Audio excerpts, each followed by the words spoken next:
जय श्री राम। ब्रह्मा पुराण की जय। श्री वासुदेव के पूजन की महिमा तथा एकादशी को भगवान के मंदिर में जागरण करने का महत्वमय ब्रह्मा, राक्षस और चंडाल की कथा।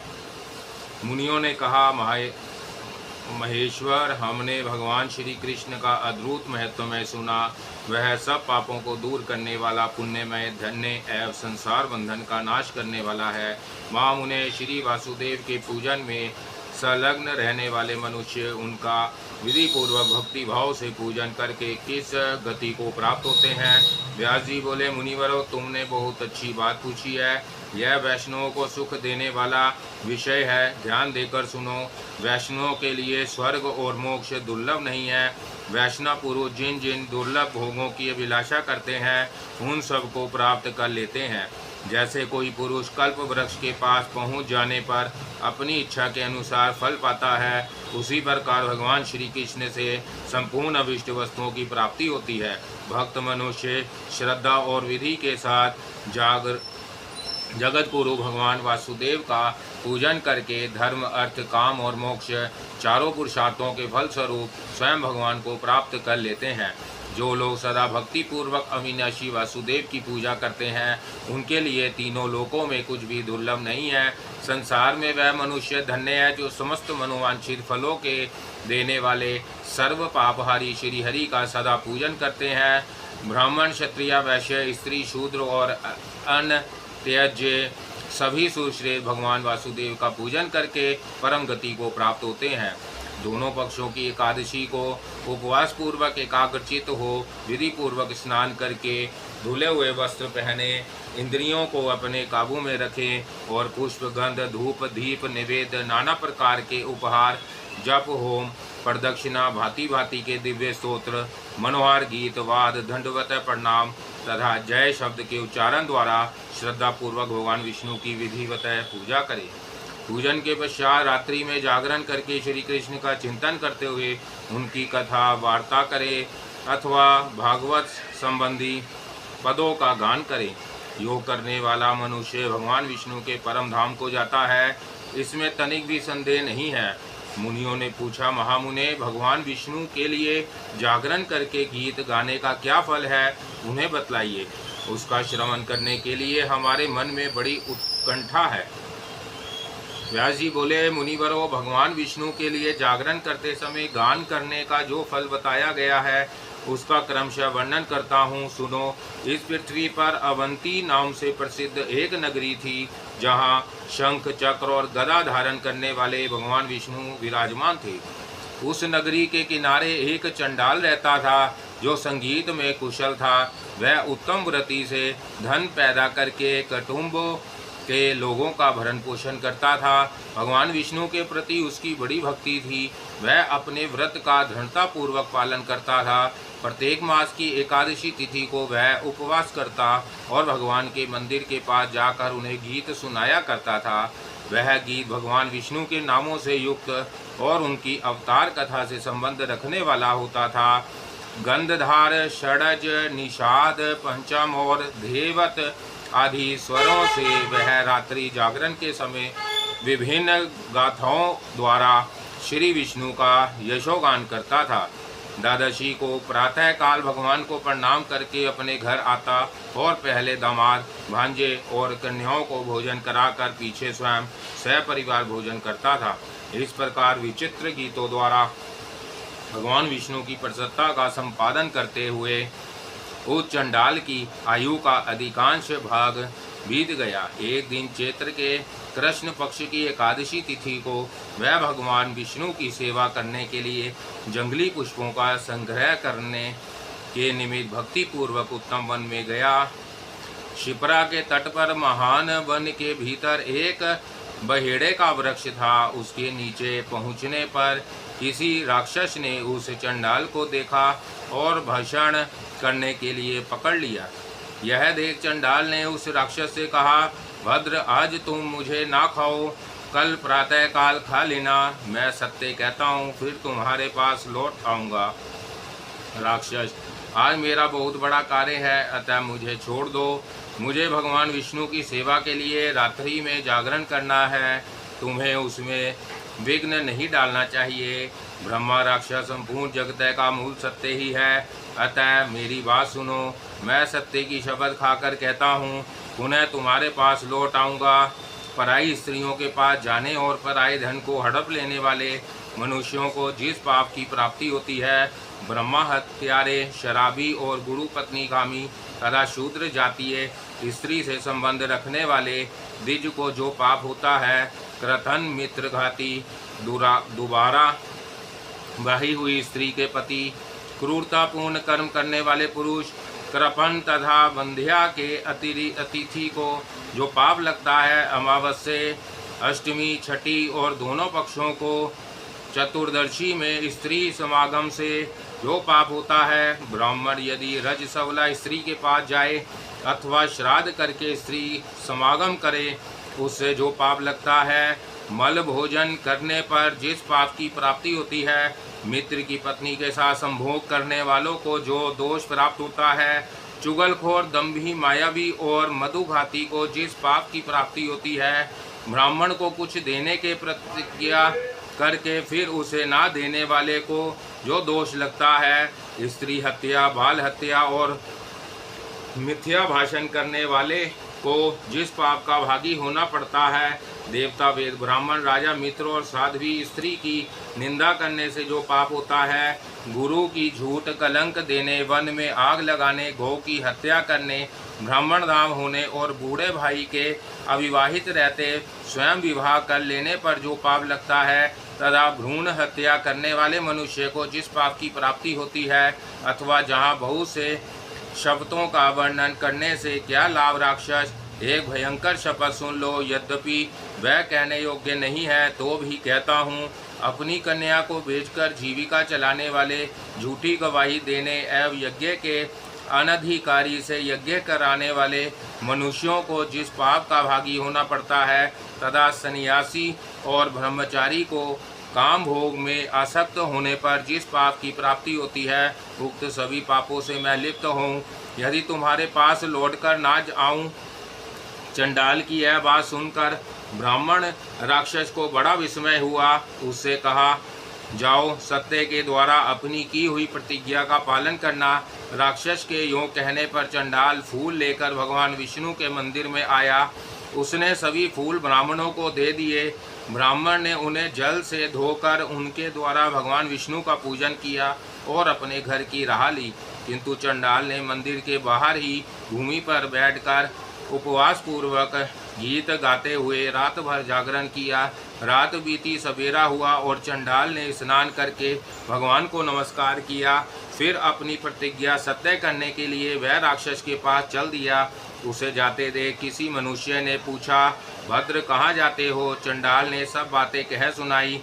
तब वह मनुष्य फिर बोला, यह शरीर धर्म, अर्थ, काम और मोक्ष चारों पुरुषार्थों का साधन है, अतः विधान पुरुष को बड़े यत्न से इसका पालन करना चाहिए। मनुष्य जीवित रहे तो वह धर्म, अर्थ, सुख और श्रेष्ठ मोक्ष गति को प्राप्त कर लेता है।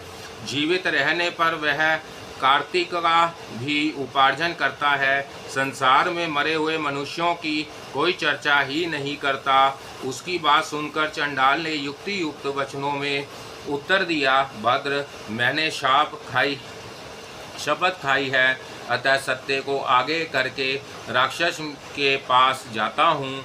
तब उस मनुष्य ने फिर कहा, साधो, तुम ऐसी मूर्खता क्यों करते हो? क्या तुमने मनु जी का यह वचन नहीं सुना है? गौ, स्त्री और ब्राह्मण की रक्षा के लिए विवाह के समय, रति के प्रसंग में, प्राण संकट काल में, सर्व सब का अपहरण होते समय, इन 5 अवसरों पर असत्य भाषण से पाप नहीं लगता। उस मनुष्य का कथन सुनकर चंडाल ने पुनः उत्तर दिया, आपका कल्याण हो, आप ऐसी बात मुंह से ना निकालें। संसार में सत्य का ही आदर होता है। भूतल पर जो कुछ भी सुख सामग्री है वह सत्य से ही प्राप्त होती है। सत्य से ही सूर्य तपता है, सत्य से ही जल में रस की स्थिति है, सत्य से ही आग जलती और सत्य से ही वायु चलती है। मनुष्यों को सत्य से ही धर्म, अर्थ, काम और दुर्लभ मोक्ष की प्राप्ति होती है। अतः सत्य का परित्याग ना करें। लोक में सत्य ही पर ब्रह्मा है, यज्ञों में भी सत्य ही सबसे उत्तम है, तथा सत्य स्वर्ग से आया हुआ है, इसलिए सत्य को कभी नहीं छोड़ना चाहिए। यो कहकर वह चंडाल उस मनुष्य को चुप कराकर उस स्थान पर गया जहाँ प्राणियों का वध करने वाला ब्रह्म राक्षस रहता था। चंडाल को आया देख ब्रह्म राक्षस के नेत्र आश्चर्य से चकित हो उठे।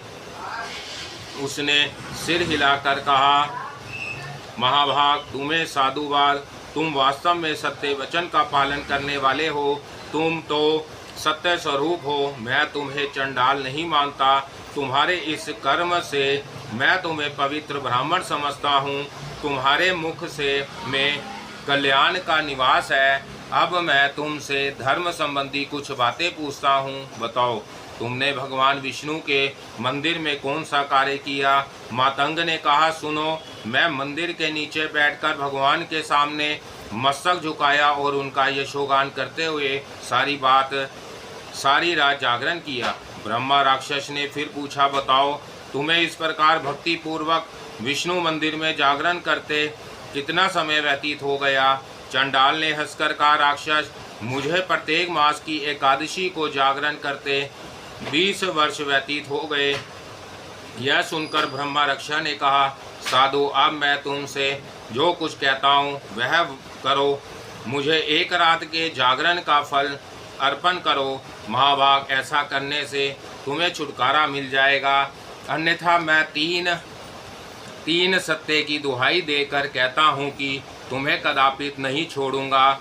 यो कहकर वह चुप हो गया। चंडाल ने कहा, निशाचर, मैंने तुम्हें अपना शरीर अर्पित कर दिया है, अतः अब दूसरी बात करने से क्या लाभ? तुम्हें मुझे इच्छा अनुसार खा जाओ। तब राक्षस ने फिर कहा, अच्छा, रात के 2 ही पहर के जागरण और संगीत का पुण्य मुझे दे दो। तुम्हें मुझ पर भी कृपा करनी चाहिए। यह सुनकर चंडाल ने राक्षस से कहा, यह कैसी बेसिर पैर की बात करते हो? मुझे इच्छा अनुसार खा लो, मैं तुम्हें जागरण का पुण्य नहीं दूंगा। चंडाल की बात सुनकर ब्रह्मा राक्षस ने कहा, भाई, तुम तो अपने धर्म कर्म से सुरक्षित हो।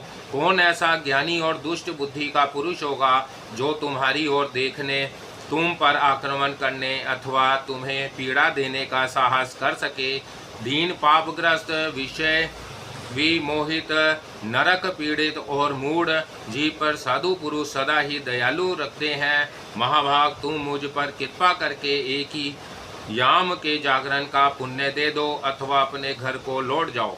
चंडाल ने फिर उत्तर दिया, ना तो मैं अपने घर लौटूंगा और ना तुम्हें किसी तरह एक याम के जागरण का पुण्य ही दूंगा। यह सुनकर ब्रह्मा राक्षस हंस पड़ा और बोला, भाई, रात्रि व्यतीत होते समय जो तुमने अंतिम गीत गाया हो उसी का फल मुझे दे दो और पाप से मेरा उद्धार करो। तब चंडाल ने उससे कहा, यदि तुम आज से किसी प्राणी का वध ना करो तो मैं तुम्हें अपने पिछले गीत का पुण्य दे सकता हूँ, अन्यथा नहीं। बहुत अच्छा कहकर ब्रह्मा राक्षस ने उसकी बात मान ली। तब चंडाल ने उसे आधे मुहूर्त के जागरण और गान का फल दे दिया।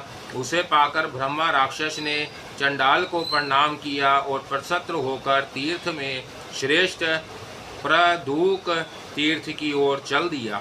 वहाँ निराहार रहने का संकल्प लेकर ब्रह्मा राक्षस ने प्राण त्याग दिया। उस गीत के फल से पुण्य की वृद्धि होने के कारण उसका उस राक्षस योनि से उद्धार हो गया। प्रथुदक तीर्थ के प्रभाव से दुर्लभ ब्रह्मालोक में जाकर उसने 10,000 वर्षों तक वहाँ निर्भय निवास किया। अंत में वह जितेंद्रिय ब्राह्मण हुआ और उसे पूर्व जन्म का स्मरण बना रहा। तब चंडाल की शेष कथा कहता हूँ, सुनो। राक्षस के चले जाने पर वह बुद्धिमान है संयमी चंडाल अपने घर आया। उस घटना से चंडाल के मन में बड़ा वैराग्य हुआ। उसने अपनी पत्नी की रक्षा का भार पुत्रों पर डाल दिया और स्वयं पृथ्वी की परिक्रमा आरंभ कर दी। कोकामुख से लेकर जहाँ भगवान स्कंद के दर्शन होते हैं वहाँ तक गया। स्कंद का दर्शन करके वह धारा नगरी में गया। वहाँ भी दक्षिणा करके वह पर्वतों में श्रेष्ठ विंध्याचल पर जाकर पाप मोचन तीर्थ में पहुँचा। वहाँ उस चंडाल ने स्नान किया जो सब पापों को दूर करने वाला है। फिर पाप रहित तो वह उत्तम गति को प्राप्त हुआ। बोलो ब्रह्मा पुराण की जय। श्री विष्णु में भक्ति होने का क्रम और कली धर्म का निरूपण। मुनियों ने कहा, महामते, हमने भगवान श्री कृष्ण के समीप जागरण पूर्वक गीत सुनाने का फल सुना, जिससे वह चंडाल परम गति को प्राप्त हुआ। अब जिस तपस्या अथवा कर्म से भगवान विष्णु में हमारी भक्ति हो सके वह हमें बताइए। इस समय हम यही विषय सुनना चाहते हैं। व्यास जी बोले, मुनिवरों, भगवान श्री कृष्ण की भक्ति महान फल देने वाली है। वह मनुष्य को जिस प्रकार होती है वह सब क्रमशः बतलाता हूँ, ध्यान देकर सुनो। ब्राह्मणों, यह संसार अत्यंत घोर और समस्त प्राणियों के लिए भयंकर है। नाना प्रकार के सैकड़ों दुखों से व्यापक और मनुष्यों के हृदय में महान मोह का संचार करने वाला है।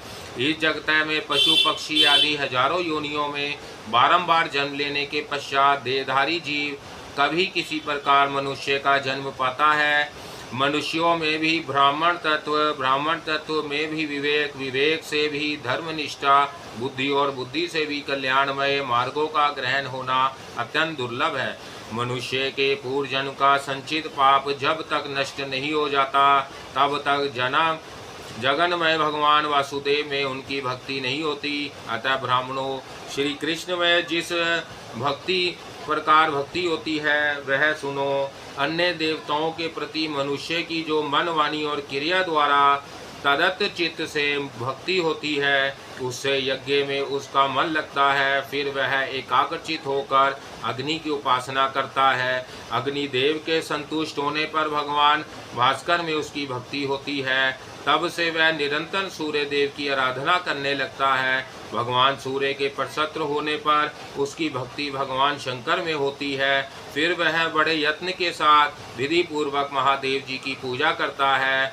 जब महादेव जी संतुष्ट होते हैं तब मनुष्य की भक्ति भगवान श्री कृष्ण में होती है। तब वह वासुदेव संज्ञक अविनाशी भगवान जगन्नाथ का पूजन करके भोग और मोक्ष दोनों प्राप्त कर लेता है। मुनियों ने पूछा, महामुने, संसार में जो अवेक्षण मनुष्य देखे जाते हैं वह श्री विष्णु का पूजन क्यों नहीं करते, इसका कारण बतलाइए। व्यास जी बोले, मुनिवरों, इस संसार में दो प्रकार के भूत सर्ग विख्यात है, एक आसुर और दूसरा देव। पूर्व काल में इन दोनों की सृष्टि ब्रह्मा जी ने ही की थी।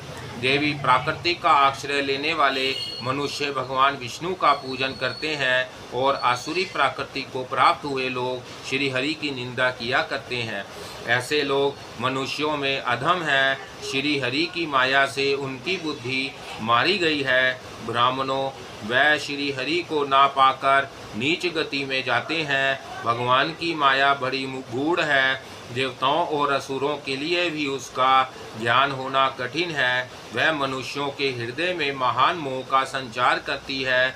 जिन्होंने मन को वश में नहीं किया, ऐसे लोगों के लिए उस माया को पार करना कठिन है। मुनियों ने कहा, महर्षि, अब हम आपसे जगतय के संहार की कथा सुनना चाहते हैं। कल्प के अंत में जो महाप्रलय होता है उसका वर्णन कीजिए। व्यास जी बोले, मुनिवरों, कल्प के अंत में तथा प्राकृत प्रलय में जो जगतय का संहार होता है उसका वर्णन सुनो। सतयुग, त्रेता, द्वापर और कलयुग, ये 4 युग हैं जो देवताओं के 12,000 दिव्य वर्षों में समाप्त होते हैं। समस्त चतुर्युग स्वरूप से एक से ही होते हैं। सृष्टि के आरंभ में सतयुग होता है तथा अंत में कलयुग रहता है। ब्रह्मा जी प्रथम कलयुग में जिस प्रकार सृष्टि का आरंभ करते हैं वैसे ही अंतिम कलयुग में उसका उपसंहार करते हैं। मुनियों ने कहा, भगवान कली के स्वरूप का विस्तार पूर्वक वर्णन कीजिए, जिसमें 4 चरणों वाले भगवान धर्म खंडित हो जाते हैं। व्यास जी बोले, निष्पाप मुनियों, तुम जो मुझसे कली का स्वरूप पूछते हो वह तो बहुत बड़ा है, तथापि मैं संक्षेप में बताता हूँ, सुनो। कलयुग में मनुष्यों की वर्ण और आश्रम संबंधी आचार में प्रवृत्ति नहीं होगी। सामवेद, ऋग्वेद और यजुर्वेद की आज्ञा के पालन में भी कोई प्रवृत्ति ना होगा। कलयुग में विवाह को धर्म नहीं माना जाएगा। शिष्य गुरु के अधीन नहीं रहेंगे। पुत्र भी अपने धर्म का पालन नहीं करेंगे। अग्निहोत्र का नियम उठ जाएगा। कोई किसी की कुल में क्यों ना उत्पन्न हुआ हो, जो बलवान होगा वही कलयुग में सबका स्वामी होगा। सभी वर्णों के लोग कन्या बेचकर जीवन निर्वाह करेंगे। ब्राह्मणों, कलयुग में जिस किसी का जो भी वचन होगा सब शास्त्र ही माना जाएगा। कलयुग में सब देवता होंगे और सबके लिए सब आश्रम होंगे। आप अपनी रुचि के अनुसार अनुष्ठान करके उसमें उपवास, परिश्रम और धन का व्यय करना धर्म कहा जाएगा। कलयुग में थोड़े से ही धन से मनुष्यों को बड़ा घमंड होगा। स्त्रियों को अपने केशों पर ही रूपवती होने का गर्व होगा। सुवर्ण, मणि और रत्न आदि तथा वस्त्रों के भी नष्ट हो जाने पर स्त्रियां केशों से ही श्रृंगार करेंगी। कलयुग की स्त्रियां धनहीन पति को त्याग देंगी। उस समय धनवान पुरुष ही युवतियों का स्वामी होगा। जो अधिक देगा उसे ही मनुष्य अपना मालिक मानेंगे। उस समय लोग प्रभुता के ही कारण संबंध रखेंगे। द्रव्य राशि पर बनाने में ही समाप्त हो जाएगी। उससे दान पुण्य आदि ना होंगे। बुद्धि द्रव्यों के संग्रह मात्र में ही लगी रहेगी। उसके द्वारा आत्मचिंतन ना होगा। सारा धन उपभोग में ही समाप्त हो जाएगा। उससे धर्म का अनुष्ठान ना होगा। कलयुग की स्त्रियां स्वेच्छाचारिणी होंगी। हाव भाव विलास में ही उनकी सप्रहा रहेगी। अन्यथा अन्याय से धन पैदा करने वाले पुरुषों में ही उनकी आसक्ति होगी। सुहृदों के निषेध करने पर भी मनुष्य एक एक पाई के लिए भी दूसरों के स्वार्थ की हानि कर देंगे। ब्राह्मणों, कलयुग में सब लोग सदा सबके साथ समानता का दावा करेंगे। गायों के प्रति तभी तक गौरव रहेगा जब तक कि वह दूध देती रहेंगी। कलयुग की प्रजा प्राय अनावृष्टि और क्षुधा के भय से व्याकुल रहेगी। सबके नेत्र आकाश की ओर लगे रहेंगे। वर्षा ना होने से दुखी मनुष्य तपस्वी जनों की भांति मूल, फल और पत्ते खाकर रहेंगे और कितने ही आत्मघात कर लेंगे। कली में सदा अकाल ही पड़ता रहेगा। सब लोग सदा असमर्थ होकर क्लेश भोगेंगे। कभी किन्हीं मानवों को थोड़ा सुख भी मिल जाएगा। सब लोग बिना स्नान किए ही भोजन करेंगे। अग्निहोत्र, देव पूजा, तिथि सत्कार, श्राद्ध और तर्पण की क्रिया कोई नहीं करेंगे। कलयुग की स्त्रियां लोभी, नाटी, अधिक खाने वाली, बहुत संतान पैदा करने वाली और मंद भाग्य वाली होगी। वह दोनों हाथों से सिर खुजलाती ही रहेगी। गुरुजनों तथा पति की आज्ञा का भी उल्लंघन करेगी तथा पर्दे के भीतर नहीं रहेगी। अपना ही पेट पालेगी। क्रोध में भरी रहेगी। देह शुद्धि की ओर ध्यान नहीं देगी और असत्य एवं कटु वचन बोलेगी। इतना ही नहीं, वह दुराचारणी होकर दुराचारी पुरुषों से मिलने की अभिलाषा करेगी। कुलवती स्त्रियां भी अन्य पुरुषों के साथ व्यभिचार करेंगी। ब्रह्मचारी लोग वेदोक्त व्रत का पालन किए बिना ही वेदाध्ययन करेंगे। गृहस्थ पुरुष ना तो हवन करेंगे और ना सत्र पात्र को उचित दान ही देंगे। वानप्रस्थ आश्रम में रहने वाले लोग वन के कंद मूल आदि से निर्वाह ना करके ग्रामीण आहार का संग्रह करके देंगे और सन्यासी भी मित्र आदि के स्नेह बंधन में बंधे रहेंगे। कलयुग आने पर राजा लोग प्रजा की रक्षा नहीं करेंगे, अपितु कर लेने के बहाने प्रजा के ही धन का अपहरण करने वाले होंगे। उस समय जिसके पास हाथी, घोड़े और रथ होंगे वही राजा होगा और जो निर्बल होंगे वह ही सेवक होंगे। वैश्या लोग कृषि, वाणिज्य आदि अपने कर्मों को छोड़कर शूद्र वृत्ति से रहेंगे। शिल्प कर्म से जीवन निर्वाह करेंगे। इसी प्रकार शूद्र भी संन्यास का चिन्ह धारण करके भिक्षा पर जीवन निर्वाह करेंगे। वह उधम मनुष्य संस्कारहीन होते हुए भी लोगों को ठगने के लिए पाखंड व्रति का आश्रय लेंगे। दुर्भिक्ष और कर की पीड़ा से अत्यंत उपद्रवग्रस्त होकर प्रजाजन ऐसे देशों में चले जाएंगे जहाँ गेहूं और जौ आदि की अधिकता होगी। उस समय वेद मार्ग का लोप, पाखंड की अधिकता और अधर्म की वृद्धि होने से लोगों की आयु बहुत थोड़ी होगी। कलयुग में 5, 6 अथवा 7 वर्ष की स्त्री और 8, 9 या 10 वर्ष के पुरुषों के ही संतानें होने लग जाएंगी। 12 वर्ष की अवस्था में ही बाल सफ़ेद होने लगेंगे। घोर कलयुग आने पर कोई मनुष्य 20 वर्ष तक जीवित नहीं रहेगा। उस समय लोग मंद बुद्धि, व्यर्थ चिन्ह धारण करने वाले और दुष्ट अंत करने वाले होंगे, अतः वह थोड़े ही समय में नष्ट हो जाएंगे। ब्राह्मणों, जब जब इस जगत में पाखंड व्रति दृष्टिगोचर होने लगे, तब तब विधान पुरुषों को कलयुग की वृद्धि का अनुमान करना चाहिए। जब जब वैदिक मार्ग का अनुसरण करने वाले साधु पुरुषों की हानि हो, तब तब बुद्धिमान पुरुषों को कलयुग की वृद्धि का अनुमान करना चाहिए। जब धर्मात्मा मनुष्यों के आरंभ किए हुए कार्य स्थिर हो जाए, तब उसमें विधानों को कलयुग की प्रधानता का अनुमान करना चाहिए।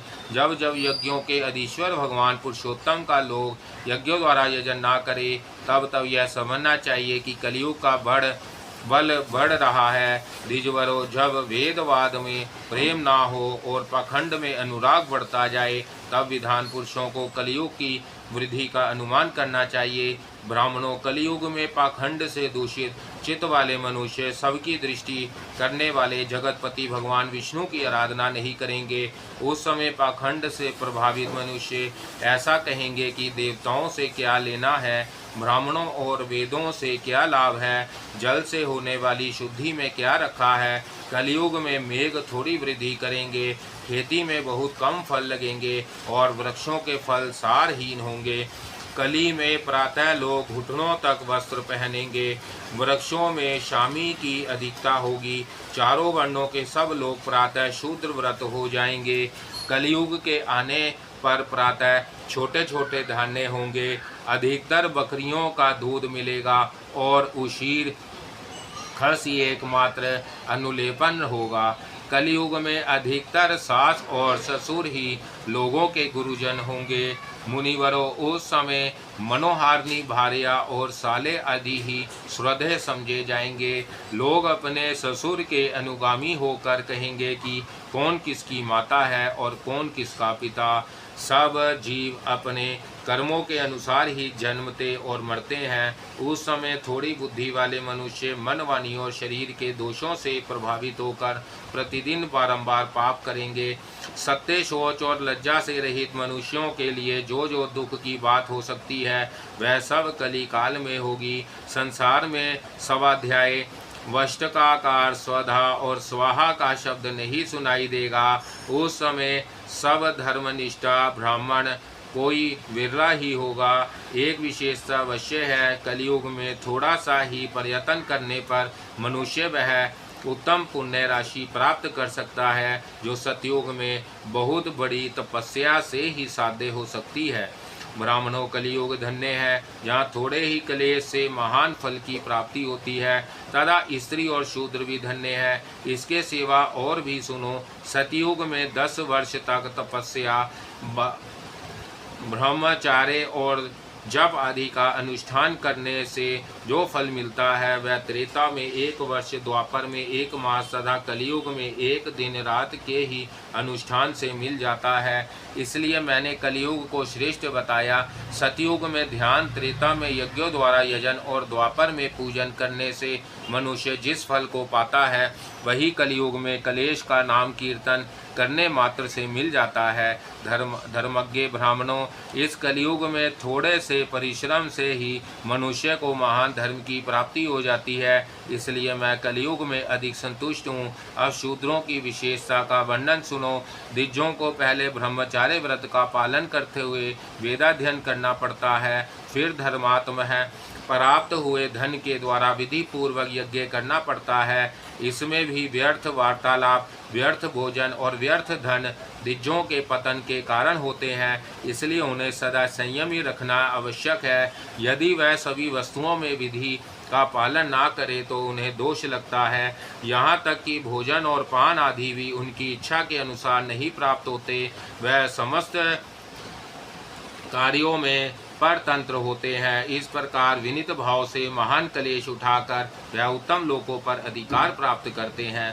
परंतु मंत्रहीन पाक यज्ञ का अधिकारी शूद्र केवल द्विजों की सेवा करने मात्र से अपने लिए अविष्ट पुण्य लोकों को प्राप्त कर लेता है। इसलिए शूद्र अन्य वर्णों की अपेक्षा अधिक धन्यवाद का पात्र है। स्त्रियों क्यों धन्य है, इसका कारण बतलाया जाता है। पुरुषों को अपने धर्म के विपरीत ना चलकर सदा ही धनोपार्जन करना, उसे सुपात्रों को देना और विधि पूर्वक यज्ञ करना अवश्य है। धन के उपार्जन और संरक्षण में महान कलेश उठाना पड़ता है तथा उसे उत्तम कार्य में लगाने के लिए मनुष्यों को जो गहरी चिंता करनी पड़ती है वह सबको विदित है। यह तथा और भी बहुत से कलेश सहन करके पुरुष क्रमशः प्रजापत्य आदि शुभ लोक प्राप्त करते हैं। परंतु स्त्री मन, वाणी और क्रिया द्वारा केवल पति की सेवा करने मात्र से उसके समान लोकों पर अधिकार प्राप्त कर लेते हैं।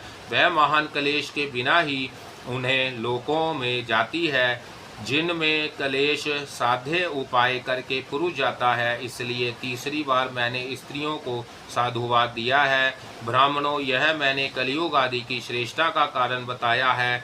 अब तुम लोग जिस उद्देश्य से यहाँ आए हो उसे पूछो, मैं तुम्हारे इच्छानुसार उसका भी वर्णन करूँगा। जो अपने सधु रूपी जल से समस्त पाप रूपी पंकों को धो चुके हैं, उनके द्वारा थोड़े ही प्रयत्न से कलयुग में धर्म की सिद्धि हो जाती है। मुनिवरों, शूद्र केवल द्विजों की सेवा में तत्पर रहने तथा स्त्रियां पति की शुश्रूषा करने मात्र से अन्याय ही पुण्य लोक को प्राप्त कर लेते हैं। इसलिए इन तीनों को ही मैंने परम धन्य माना है। दी जातियों को सत्य आदि तीनों युगों में धर्म का साधन करते समय अधिक कलेश उठाना पड़ता है, किंतु कलयुग में मनुष्य थोड़ी ही तपस्या से शीघ्र ही सिद्धि प्राप्त कर लेते हैं। मुनिवरों, जो कलयुग में धर्म का आचरण करते हैं वह धन्य है। धर्मज्ञों, तुम्हारा जो अभिष्ट विषय था मैंने बिना पूछे बता दिया, अब और क्या करूं।